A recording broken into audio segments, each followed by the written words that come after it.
Hola, hoy vamos a aprender un poco más sobre el sistema nervioso, específicamente sobre el impulso nervioso. Para eso vamos a hacer un recorderis de lo que vimos hace semanas pasadas en las clases tanto de laboratorio como en las clases de ciencias modernas. Entonces recuerda que estamos hablando del sistema nervioso. Entonces, el sistema nervioso está constituido por lo que conocemos como el encéfalo y la médula espinal, junto con todos los nervios que recubren el cuerpo. Entonces, tanto el encéfalo como la médula espinal son, recuerda, las encargadas de entender la información que le envía el propio cuerpo.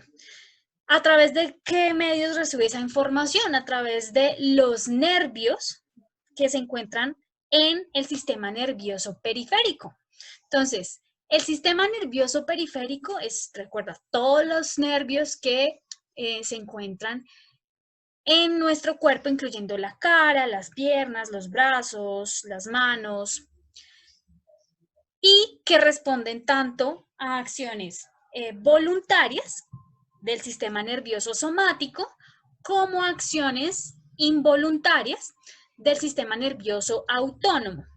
En este mapita conceptual vemos acá entonces que el sistema nervioso periférico se puede dividir en sistema nervioso somático y sistema nervioso autónomo, pero en este caso recuerda que el sistema nervioso central también tiene una parte somática y una parte autónoma. ¿Qué es lo que sucede? Que en el sistema nervioso periférico, es cuando hablamos del somático o del autónomo, estamos hablando de la relación entre los nervios que cumplen una función en el sistema nervioso somático y los nervios relacionados con el sistema nervioso autónomo, para que no tengas ninguna confusión con el video de la explicación anterior de la semana pasada en Ciencias Modernas. Bueno, también nosotros habíamos trabajado que el sistema nervioso entonces permite todo ese transporte de información, asimilarlo y llevarle también información en forma de respuesta.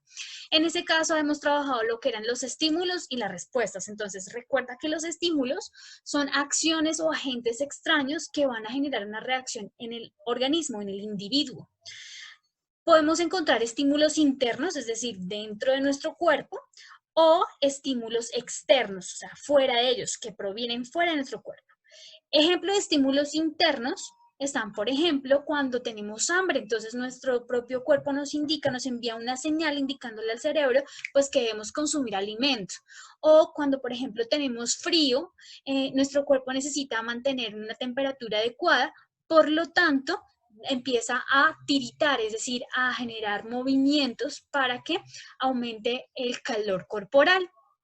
Otro ejemplo de un estímulo interno es cuando tenemos gripa. Entonces, resulta que un agente extraño ingresó a nuestro cuerpo y causó una serie de reacciones internas, que es lo que hace nuestro sistema inmunológico para combatir ese virus de la gripa, por ejemplo. Entonces, envía señales dentro de nuestro cuerpo para poder generar respuestas. Entonces, en general existen varios tipos de estímulos. Entonces encontramos los estímulos mecánicos, que pueden ser, recuerda, internos o externos. Estímulos físicos, que pueden ser internos o externos. Estímulos químicos, que pueden ser internos o externos. Estímulos lumínicos, solamente en este caso, pues estaríamos hablando de estímulos externos, lumínicos, porque nosotros no irradiamos luz. Estímulos térmicos, entonces pueden ser internos o externos, y estímulos sonoros, que pueden ser, en este caso, estímulos, bueno, sobre todo externos, pero pues nosotros al producir también vibración en nuestras cuerdas vocales emanamos pues sonido. Entonces, esto tiene que ver también con aspectos mecánicos. Y la respuesta, entonces, todo estímulo, ¿sí?, genera una respuesta. Pero, ¿qué es una respuesta? Entonces, es una acción o una reacción que se produce igualmente en el ser humano o en cualquier individuo después de haber detectado un estímulo. Entonces, cuando el cuerpo detecta ya el estímulo, puede ser lumínico, químico, mecánico, etcétera, los que vimos anteriormente, se pueden generar respuestas internas o respuestas externas.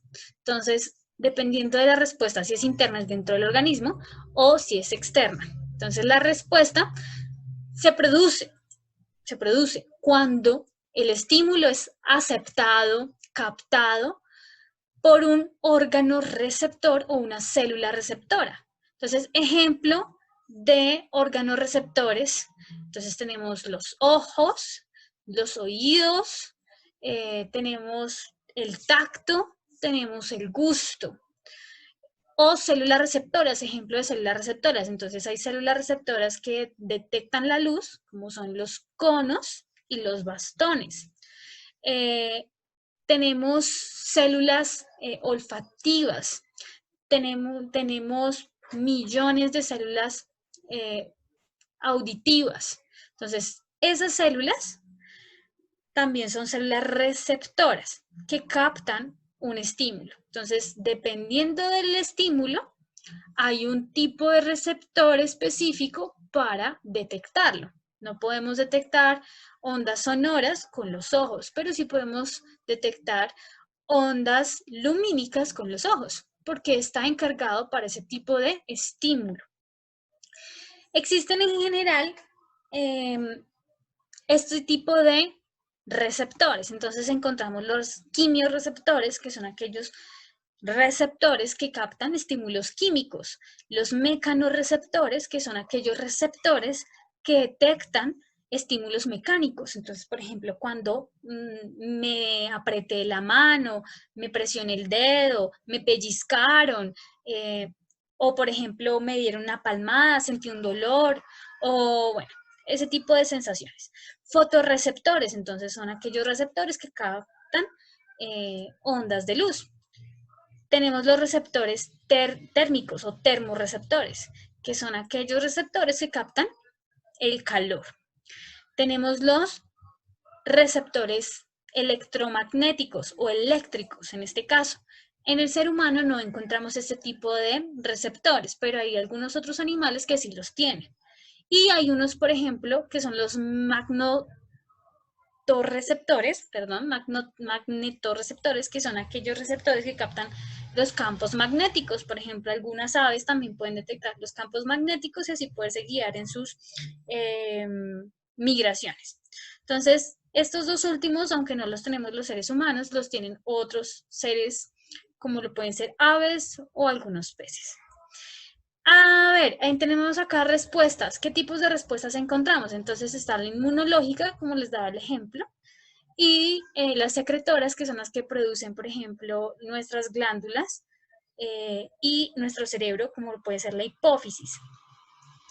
Y las respuestas mecánicas, que pueden ser, por ejemplo, tiritar de frío, ¿cierto? Estoy generando movimiento, o el bombeo del corazón, etc. Vamos ahora a hablar un poquito más a profundidad del tema, y es específicamente de la neurona, porque es en este tipo de células en donde se va a llevar a cabo el envío de información hacia el encéfalo, hacia la médula espinal. Entonces, la neurona elabora, construye todo nuestro sistema nervioso, ¿sí? Y se encarga, pues, como les dije, de llevar información y recibir información. También puede decodificar información. ¿Qué quiere decir que decodifica información? Es decir, puede almacenar neurotransmisores. En este caso, cuando decodifica información, estamos hablando de las neuronas que se encuentran, por ejemplo, en el cerebelo o siendo parte de nuestro cerebro. Y también almacena información. Entonces, dependiendo de los lóbulos del cerebro, pues puede almacenar cierto tipo de información. Y pues entre mayor conexión entre una neurona y otra, pues va a poder fluir mayor la información allí. Existen diferentes formas de las neuronas y según la forma también las podemos encontrar haciendo parte de diferentes zonas del sistema nervioso. Entonces encontramos, por ejemplo, la célula piramidal. La célula piramidal o la neurona piramidal consiste en una estructura, es decir, en donde se encuentra el núcleo, el soma, tiene forma triangular. Y hacia un lado encontramos el axón. Este es el axón, que es bastante grande, o sea, largo. Y en la parte triangular, la parte en la base, encontramos lo que son las dendritas. Por eso se le llama piramidal. Encontramos las redondas que sus dendritas son por el contrario muchísimo más cortas y el axón es mucho más grueso también y corto. Encontramos las de forma estrellada, miren, este es el axón, ¿vale? Que siempre es más largo. Y este es el cuerpo o soma, donde se encuentra el núcleo de la neurona, y aquí encontramos todas las dendritas. Entonces, si ustedes se dan cuenta, las dendritas pueden salir desde casi que cualquier parte del soma. Y la de forma ovoide es aquella donde tenemos el axón, ¿verdad? Y acá encontramos pues las diferentes dendritas, es decir, salen de un solo punto, no salen de varios puntos del soma, sino de un solo punto del soma de la neurona. Podemos clasificar las neuronas también según el número de proyecciones, es decir, una proyección es por donde va a salir el axón o por donde va a salir las dendritas. Entonces tenemos las neuronas bipolares, que son aquellas que tienen el soma, es decir, el cuerpo de la neurona, y en polos opuestos, pues va a desprenderse lo que es la dendrita y el axón. Entonces aquí tendríamos nuestro axón y aquí tendríamos nuestras dendritas. Acá tenemos una neurona unipolar porque a diferencia de la bipolar, las proyecciones salen de un solo lugar, del soma de la neurona. Y entonces acá tenemos a nuestro axón y aquí tenemos a nuestras dendritas. Y esta es la de forma multipolar, o más bien la clasificación multipolar, donde encontramos el soma con varias proyecciones que emergen de allí, las dendritas, y acá tenemos entonces nuestro axón. Multipolar porque hay varias partes de ese soma donde se desprenden las dendritas.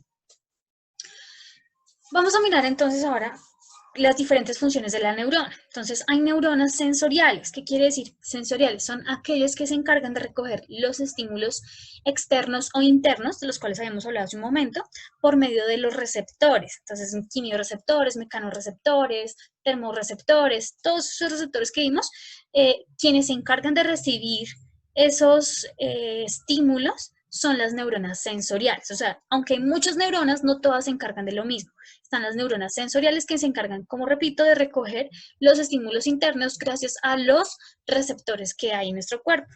Y ellas son las que convierten entonces esos estímulos externos en unos impulsos nerviosos, que es lo que vamos a ver más adelante. El impulso nervioso es lo que va a producir entonces que se transporte esa información hacia el resto del cuerpo y llegue a el sistema nervioso central. Entonces, este impulso viaja a lo largo de las neuronas sensoriales hasta llegar a la interneurona. Ahorita lo vamos a ver con un ejemplo. Usualmente, estos se encuentran dentro del cerebro, o esta información más bien llega al cerebro o a la médula espinal.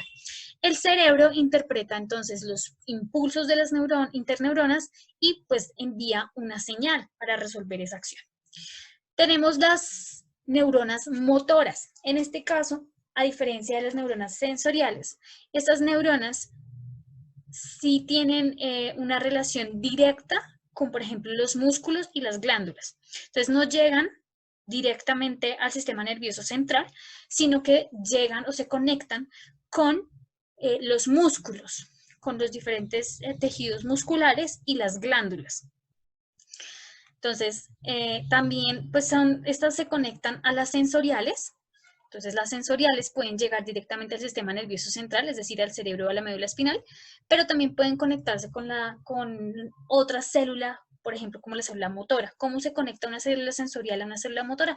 A través de otro tipo de neurona, que es la neurona de asociación o interneurona. Entonces, las de asociación interneuronas, estas no tienen una función de recibir estímulos, sino más bien son como las que conectan una neurona sensorial con otra neurona sensorial, o una neurona sensorial con una motora, o una neurona motora con otra motora, ¿sí? Son como esos puntos de conexión entre los otros tipos de neuronas. Aquí vemos un ejemplo en donde tenemos un receptor que es, por ejemplo, la piel. Entonces, podemos recibir un estímulo mecánico, un pellizco, y esa información es llevada o recogida por una neurona de tipo sensorial. A través de un impulso nervioso lleva esa información, ¿sí?, a través miren, se conecta a la médula espinal gracias a otro tipo de neurona que es la interneurona. Entonces tenemos toda esta es la vía sensorial, la neurona sensorial se conecta con una interneurona y la interneurona pues se conectará con ya directamente las neuronas sensoriales de la médula espinal. Si esto se procesa, entonces se procesa la información, la médula espinal lo lleva al cerebelo o lo lleva al cerebro, se procesa la información, se devuelve la señal a través de una neurona sensorial, se lleva pues la respuesta a través de la vía motora, es decir, aquí hay otra interneurona, mira, o puede haber una neurona motora, directamente está conectada a una glándula o a un músculo y hace pues que reaccione el músculo, ¿cierto? Entonces tú te quitas, ¿cierto? Del pellizco o se contrae el músculo. Entonces, en este caso estamos hablando de vías, recuerda, sensorial, donde intervienen las neuronas sensoriales, la interneurona, las neuronas motoras. Acá podría haber, por ejemplo, otra interneurona y que se conectará acá con una neurona motora, también podría ser. O a veces, por ejemplo, en el siguiente dibujo, vamos a ver que no necesariamente se lleva la señal al cerebro o a la médula espinal, sino que a veces se conectan directamente con una neurona motora. Entonces, la neurona sensorial se puede conectar directamente con una neurona motora, en donde no se procesa, o sea, no se guarda esa información, sino que es de manera, la información viaja tan rápido que no se hace de manera consciente. Este se le llama el estímulo del arco reflejo. Cuando tú te pegas, por ejemplo, en la rodilla, estás generando un estímulo mecánico. Aquí hay unos mecanorreceptores, entonces aquí se envía la señal a la neurona sensitiva, ¿sí? Que recoge la información, viaja por una interneurona y se conecta directamente a una neurona motora. Y la neurona motora, pues, envía la señal para que se lleve a cabo la reacción, que es levantar la pierna, ¿sí? Entonces, ahí sabemos que efectivamente, pues, estamos bien de nuestros nervios, ¿sí? De las conexiones en nuestro sistema nervioso periférico. Ahora vamos a ver aquí, pues, cómo es que se lleva a cabo realmente esa comunicación entre las neuronas. Entonces ya vimos que puede haber una conexión de una neurona con otra, pero en sí no hemos visto cómo se da a nivel químico o a nivel eléctrico. Entonces, las neuronas se comunican, recuerden, entre la conexión de un axón y una dendrita. Siempre se da así, axón, dendrita, axón, dendrita.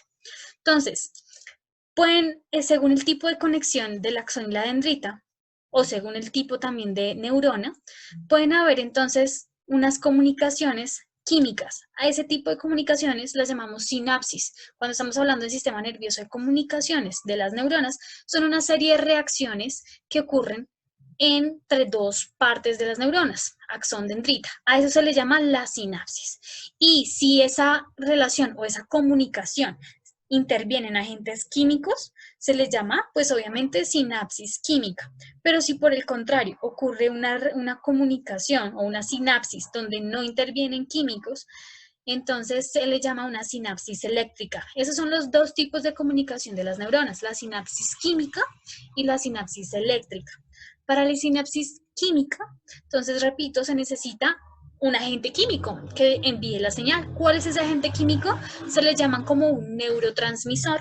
Tú seguramente los conozcas, has oído hablar mucho de ellos. Por ejemplo, tenemos la dopamina, la adrenalina, la noradrenalina, la acetilcolina. Todos esos que te he nombrado son producidos propiamente por las neuronas, pero recuerda, son aquellas neuronas que se comunican a través de productos químicos. Es decir, solamente envían señales en forma de neurotransmisores, nada más. Y tenemos otro tipo de comunicación de algunas otras neuronas que no requieren neurotransmisores, sino simplemente intercambiar iones. Recuerda que en química un ion se refiere a un tipo de átomo que posee mayor cantidad de electrones o menor cantidad de electrones en referencia al número de protones. Entonces, si tiene más electrones que protones, entonces su carga va a ser negativa. Si es al contrario, entonces si tiene más protones que electrones, su carga va a ser positiva. Eso es un ion. Entonces, todo nuestro cuerpo, en nuestras células, tenemos diferentes tipos de iones. Iones de calcio, iones de potasio, iones de cloro. Entonces, esto permite pues que se lleven a cabo ciertos tipos de reacciones en nuestro cuerpo. Es muy natural.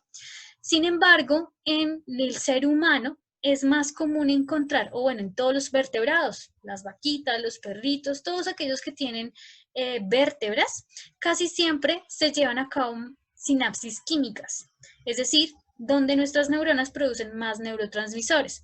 En el caso de la sinapsis eléctrica es menos común, es decir, también se producen en nuestro cuerpo, pero en menor cantidad. ¿Quiénes sí realizan mayor cantidad de sinapsis eléctrica? Los invertebrados, gusanos, moluscos, etc. En este caso, pues, en el ser humano sí se dan ambas, pero la que más se da es la sinapsis química, es decir, nuestras neuronas, la mayoría, se comunican de manera donde intervienen los neurotransmisores. Entonces, para que tú tengas esto un poco más claro, debemos recordar que para que ocurra una sinapsis hay esto que vemos acá es una imagen de la unión entre un axón, ¿sí? Este es el axón, y esta es una dendrita, ¿sí? Entonces recuerda que es un enlace axón-dendrita, axón-dendrita. Entonces, el axón que se une de una neurona se une con la dendrita de otra neurona. Por lo tanto, como las neuronas poseen tan solo un axón, pero tienen muchas dendritas, por eso se permite que haya muchas conexiones de una neurona con muchas otras neuronas. No necesariamente una sola neurona se une con una, sino con muchas más, gracias a las ramificaciones de las dendritas.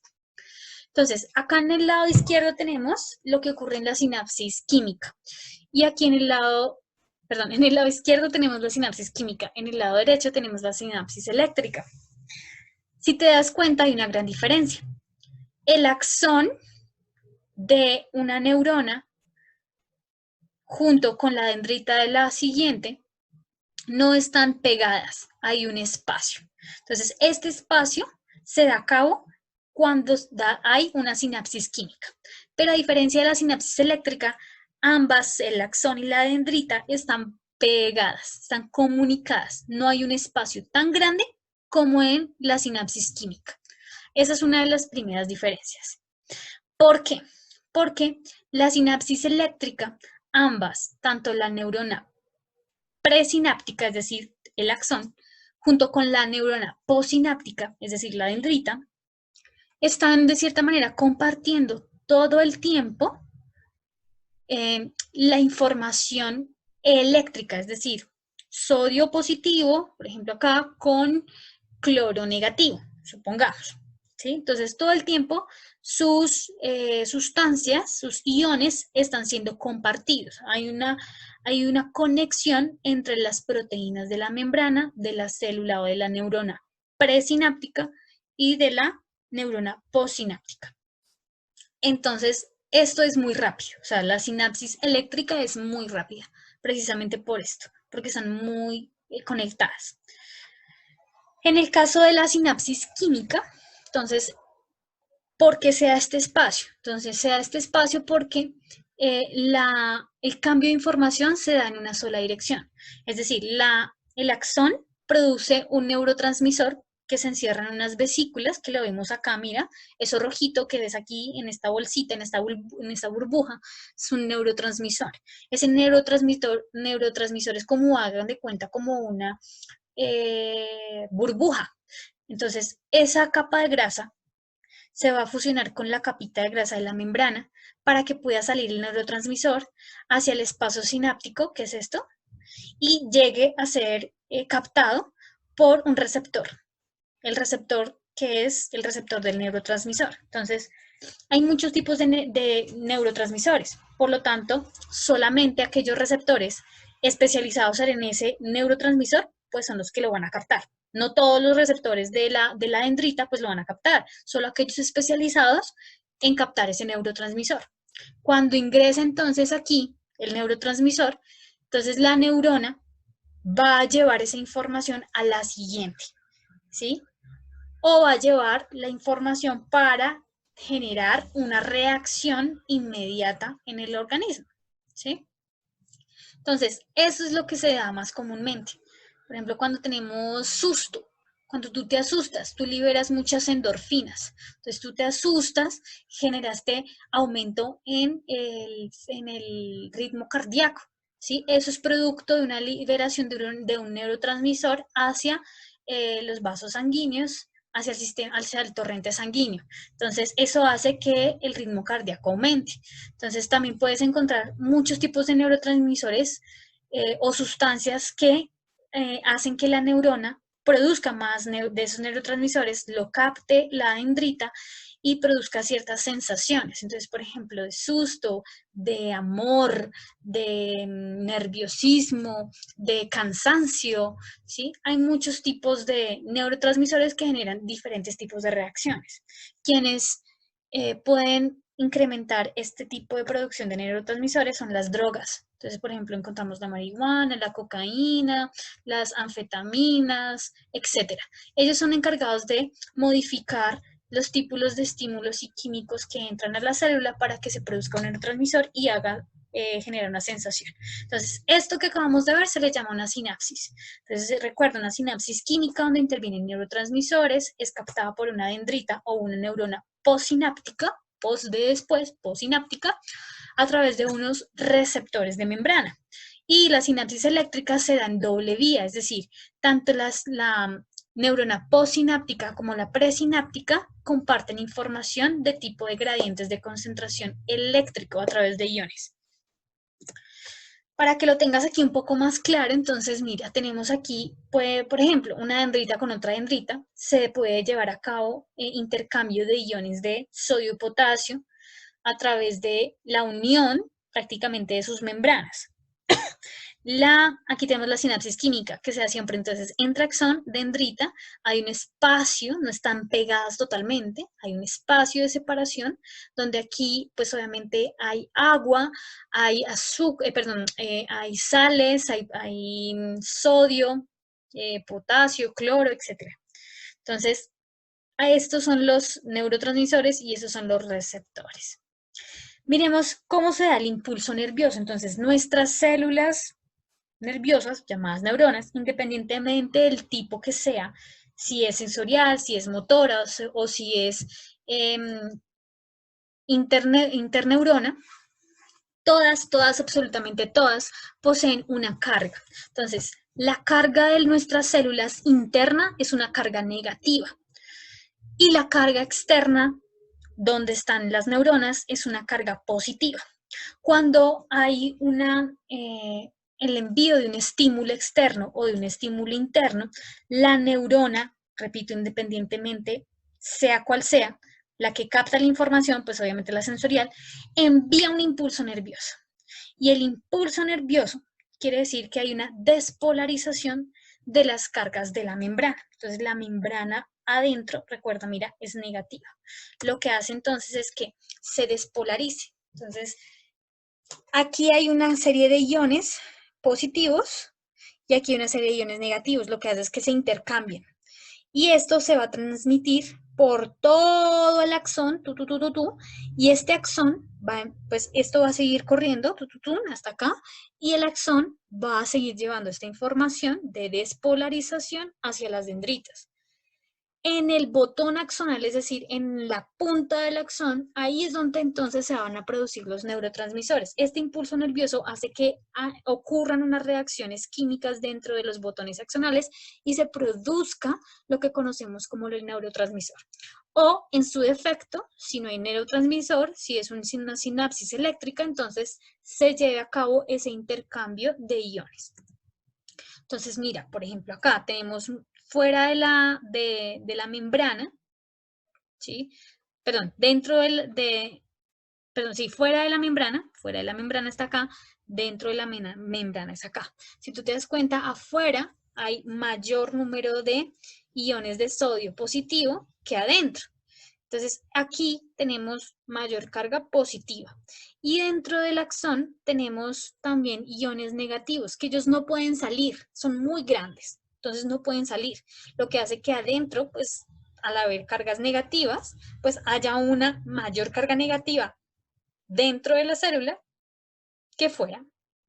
Cuando ocurre el impulso nervioso, entonces se abren como las compuertas de la membrana, ingresa el sodio por esas compuertas y en un segundo momento se van a abrir compuertas de potasio, es decir, las proteínas de potasio van a permitir pues que salga el potasio, entre sodio salga potasio.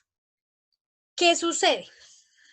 Como es más fácil de que entre sodio que potasio, porque entran 3 moléculas de sodio por una de potasio, entonces va a haber un momento en que la célula, es decir, la neurona, sea más positiva adentro que afuera, que es lo que acabamos de ver acá. En un momento dado se vuelve más positiva y en la otra región se vuelve más negativa, ¿sí? Porque entra más sodio, ¿sí? Que lo que sale de potasio. En ese caso, entonces, la potencia de la célula neuronal aumenta. Entonces resulta que nuestra carga eléctrica de una célula en reposo, es decir, sin ningún estímulo, es de menos 60 o menos 70 milivoltios.